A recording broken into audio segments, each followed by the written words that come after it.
विश्वविद्यालय परिसर में स्थित मनोकामना मंदिर पर पुजारी के द्वारा फोटो खींचने की मनाही करने पर हुआ मारपीट। पुजारी सहित उनके पुत्र हुए घायल। देर शाम कुछ युवक मंदिर पहुंचकर फोटो खींच रहे थे, जिसको मना किया गया था। यह मनाही मंदिर के पुजारी एवं उनके पुत्र के द्वारा किया गया। मना करने पर मौजूद लड़कों के द्वारा मंदिर के पुजारी एवं उनके पुत्र के साथ अभद्रता का व्यवहार करने लगे और धमकी देने लगे कि कुछ देर रुकिए और हम आते हैं तो आप लोग को बताते हैं। कुछ देर के बाद दर्जनों की संख्या में युवक वहां पहुंचे और मंदिर को पुजारी को पीटना शुरू कर दिए। मौके पर पहुंची विश्वविद्यालय थाना पुलिस मामले को तो शांत कराई और लोगों को समझाया। वहीं विश्वविद्यालय थाना पुलिस ने कहा कि हम लोग मामले को देख रहे हैं। साढ़े छः बजे करीब में वो सब 4-5 टा लड़का आयल रहे, मंदिर पर अनाधिकार काज करते रहे। कौन लड़का लोग था, कहाँ का था? वो गंडक हॉस्टल का था। अच्छा। तो उसको जो है सो हम रोके कि भाई जो है सो आप ये सब काम यहाँ मत कीजिए। फिर मुँह ठुट्टी हमसे करने लगा कि क्यों नहीं करेंगे। क्या कर रहा था यहाँ? यहाँ फोटो खींच रहा था। क्या चीज़ का? वो मंदिर का अपना दोनों। तो फिर हम उसको रोका कि भाई यहाँ जो है सो फोटो मत लीजिए, मंदिर अगर फोटो लेना है तो लड़का लड़की साथ था कि केवल लड़का था? सिर्फ लड़के सब था। तो एक लड़का को कहे तो वो जो है सो चुप हो गया, वो बंद कर लिया। दूसरा हमको क्या कहता है कि डांटिएगा आप। हम बोले कि डांटेंगे क्यों, हम बता रहे हैं, मुँह से ना बताया जाता है कि ये काम मत करो। हाँ, इस पर जो है सो हम उसे उलझ गया। फिर उतना ही बात जो है सो रिपीट करके वो अपनों को खिसलाने लगा। फिर खिसलाते खिलाते हम कहे कि तुम जाओ नीचे जाओ, यहाँ मत रहो, मंदिर के ऊपर मत रहो, नीचे जाओ। फिर नीचे जो है सो वो आए, मतलब जो है सो बोला कि नहीं हम नहीं जाएंगे, हम यहाँ रहेंगे। हम कहे कि यहाँ रहोगे सो तुम्हारा अधिपति नहीं है, जो तुम अनुशासनहीन वाला काम करोगे यहाँ पर हम तुमको रहने देंगे, तुम नीचे चलो। फिर उसको नीचे किसी तरह से लाए। फिर नीचे आने के बाद जो है सो वो हमको कहता है कि ठीक है। और बहुत भक्त सब यहाँ जुटे हुए थे, भक्त सब भी उस सबको समझाए कि चलो चलो हो गया, जाओ भाई हटो। इसके बाद वो लड़का जो है सो 4-5 लड़का जाते हुए कोई रंगदारी बतियाने लगा, कोई कुछ कहने लगा, कोई कुछ कहने लगा। हम कहे जाओ बाबू हटाओ ये सब बात, तुम लोग अपना घर जाओ, अपना हॉस्टल। फिर हमको कहता है कि नहीं हम इसी हॉस्टल में रहते हैं, हम आते हैं 50-60 आदमी से, हम बुटी काट करके जो है सो ले जाएंगे। अभी ध्वजा जो फेंका हुआ किसने फेंका है? वही सब निकाल के सब मिल के मारा है। पुलिस को सूचना किए थे आप? हाँ, पुलिस को सूचना किए। पुलिस आई पुलिस आई और हम लोगों से पूछा तो हम लोग कहे कि हाँ ऐसे बात हुआ है। फिर यहाँ से पुलिस गई जो है सो हॉस्टल के तरफ। फिर हॉस्टल के तरफ से जो है सो आधा घंटा के 20 मिनट के बाद जो है सो करीब उधर से आया। आने के बाद जो है सो थाना यहाँ पर रुका हुआ था। फिर भक्त लोग भी थे तो सब ऐसे ही सुने कि हाँ बाबा को मारा। तो सब वही बात कह रहे थे कि बाबा को मारा, कहाँ है क्या है, हम लोग छोड़ेंगे नहीं। मेरा नाम ध्रुवकांत झा है। किस मंदिर पर आप हैं? ये मनोकामना हनुमान मंदिर के पुजारी हैं हम।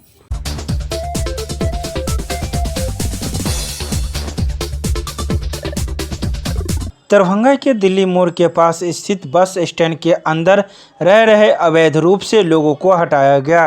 रविवार को सदर थाना पुलिस एवं अब्बी ओपी पुलिस के नेतृत्व में बस स्टैंड के अंदर अवैध रूप से अतिक्रमण करके अपनी दुकानदारी एवं निवास स्थान बनाए लोगों को हटाया गया। तो वहीं अतिक्रमण हटाने के दौरान सदर अंचलाधिकारी सहित कई अंचल के अंचलाधिकारी एवं कैट पुलिस के जवान एवं दंगा नियंत्रक के जवान भी मौजूद थे, ताकि किसी प्रकार की कोई अप्रिय घटना न घट सके। वहीं बुलडोजर के द्वारा कई ऐसे जगहों को तोड़ा गया जहां वर्षों से अवैध रूप से रह रहे अतिक्रमणकारियों को हटाया गया। कैसे चलेगा? कहीं चौक चौराहा पर कोई काम करेंगे ना तो हरिया बर्तन धोएंगे, पिएंगे, क्या करेंगे? नगर निगम को पैसा भी देते थे? नगर निगम पैसा कहाँ लेता था? नगर निगम का पैसा आता था, कोई लेता। जो 2 टोकन दिया 3 समय साल में, फिर नहीं आया था, नहीं दिए बाबू। कब का टोकन है? ये दुकान बैठा है, 5 टोकन दिया। क्या नाम बोलो? डोमनी।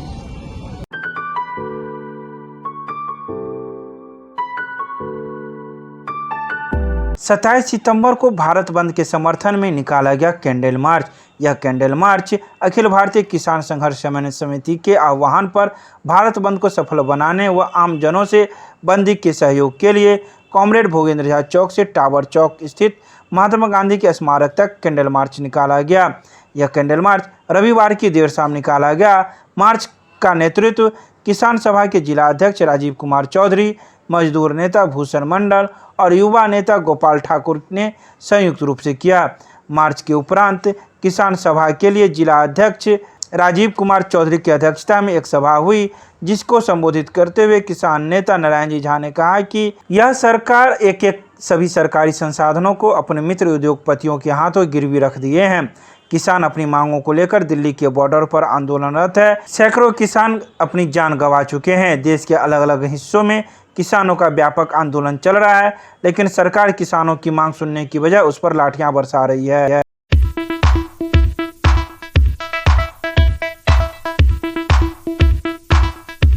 रेडियो कार्यक्रम मन की बात के 81वें संस्करण को लेकर बेनीपुर विधानसभा अंतर्गत बहेड़ी में बूथ नंबर 216 पर आयोजित कार्यक्रम में सम्मिलित होकर प्रधानमंत्री के उद्बोधन को सुना गया। सांसद ने कहा कि प्रधानमंत्री अपने उद्बोधन में कहा कि आज विश्व नदी दिवस है। भारत की परंपरा बहुत सुसंगत है। उन्होंने नदियों के बारे में श्लोक के माध्यम से उसका व्याख्यान किया। नदियां हमारे लिए भौतिक वस्तु नहीं हैं, नदियां हमारे लिए एक जीवंत इकाई हैं, तभी तो हम नदियों को माँ कहते हैं। मन की बात कार्यक्रम के पश्चात सांसद ने वहां उपस्थित लोगों के साथ नरेंद्र मोदी के सभी कल्याणकारी योजना पर विस्तृत से चर्चा की।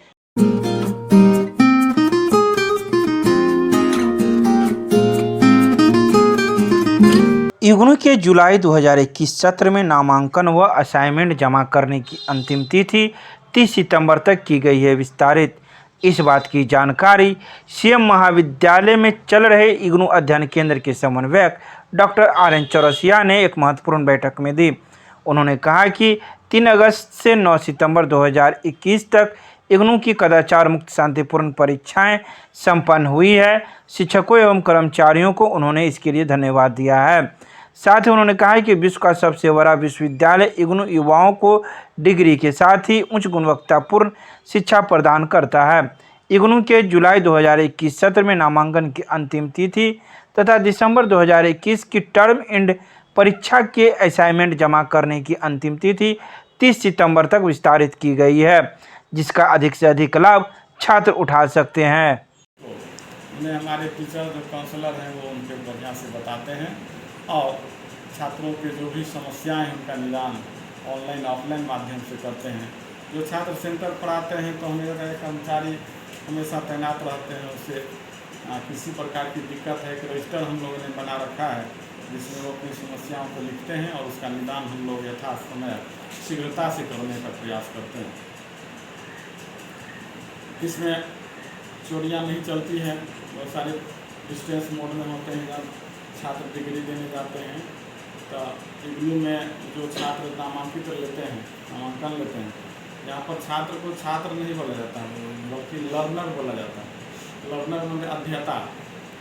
इसमें कई बार ऐसा होता है कि उनके पिता भी एडमिट होते हैं कि कोर्स में इसी सेशन में, उनके पुत्र भी होते हैं।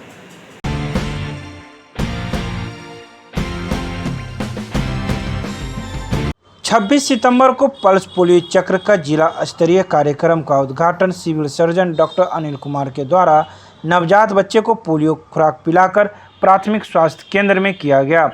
उन्होंने बताया कि यह कार्यक्रम 26 सितंबर से प्रारंभ हुआ है, जो 30 सितंबर तक चलाया जाएगा। इसके बाद एक दिन छूटे हुए बच्चों को पोलियो की खुराक दी जाएगी।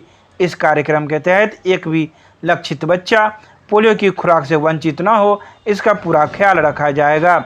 जिला प्रतिरक्षण पदाधिकारी डॉक्टर AK मिश्रा ने बताया कि इस कार्यक्रम में 7,20,555 घरों में लगभग 6,70,000 बच्चों को पोलियो की खुराक पिलाने का लक्ष्य रखा गया है, जिसके लिए कई टीमें अलग अलग बनाई गई है।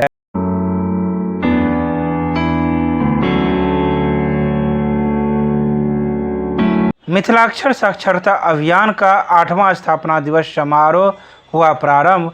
वर्चुअल मोड में आयोजित समारोह में देश विदेश से जुड़े प्रवासी मैथिल।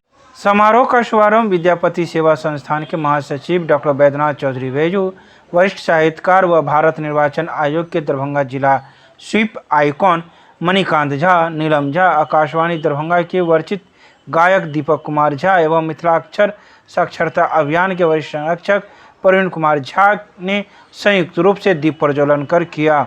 मौके पर डॉक्टर बैद्यनाथ चौधरी बैजू ने कहा कि वर्तमान समय में मिथिला मैथिली और मिथिलाक्षर के सूरत ए हाल हमें आत्म अवलोकन करने की ज़रूरत है। यदि हम अपनी मातृलिपि मिथिलाक्षर का प्रयोग दैनिक कार्यों में नहीं करेंगे तो वह पुनः मृतप्राय हो जाएगी।